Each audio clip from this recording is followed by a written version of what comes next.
मोरो मां वाक़ई अपडेट कंदा रिपोर्ट करे रहिया रिज़वान अली जुमाणी वज़ाहती बयान जारी कंदे शिया अॻवान सैयद काज़िम अली शाह चयो आहे त 2 ॾींहं पहिरियां मोरो शहर में शहरियुनि बिजली जी गैर-एलानिया डिघी लोड शेडिंग मां तंग थी ग्रिड स्टेशन मोरो जो घेराव कयो हो, जिन दौरान इंजीनियर सत्तार चनो ऐं वापडा अमले सां मोरो जे मुअज़्ज़ज़ शख़्सियत राब्तो कयो, जिन दौरान वापडा इंजीनियर सत्तार चनो ऐं संदसि खाटू अमले मोरो जे मुअज़्ज़ज़ माण्हुनि खे इहो बार बार ॿुधायो पए त इमाम बारगाह हुसैनी में मजलिस आहे ऐं असांखे लाइट मजलिस अज़ा इमाम बारगाह खे ॾियणी आहे।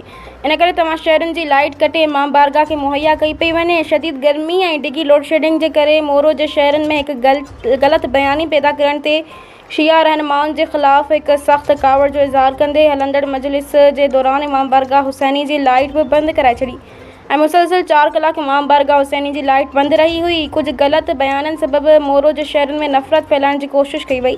उन खां पोइ अंजुमन हुसैनी जे अरकान सैयद काज़िम अली शाह, सैयद डॉक्टर सज्जाद शाह, सैयद बाबर शाह, सैयद कोडल शाह, सैयद गुलन शाह, जावेद मुस्तफ़ा कांदड़ो फ़ौरन नोटिस वठंदे इंजीनियर सत्तार चनो, SDM चेयरमैन मोरो SHO दर्स सां अहम मीटिंग कंदे सॼनि मोरो शहर जो शेड्यूल तय कराए ऐं उन ते मुकमल पाबंदी सां अमल करण जो लिखत में शेड्यूल वरितो। इंजीनियर ऐं वापडा जे अमले खे सख़्ती सां इमाम बारगाह या कंहिं बि शिया रहनुमा जो नालो लाइट वारे मसइले में मिस यूज़ करण खां सख़्ती सां मना कयो वियो।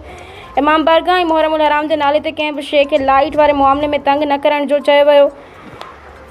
असांजो मोरो प्यार मुहबत अमन ऐं भाईचारे वारो शहर आहे। इन में नंढनि नंढनि मसइलनि जी ग़लति तशरीह करे नफ़रत न पखेड़ी वञे। अंजुमन हुसैनी ऐं शिया ने हैदर करार मोरो।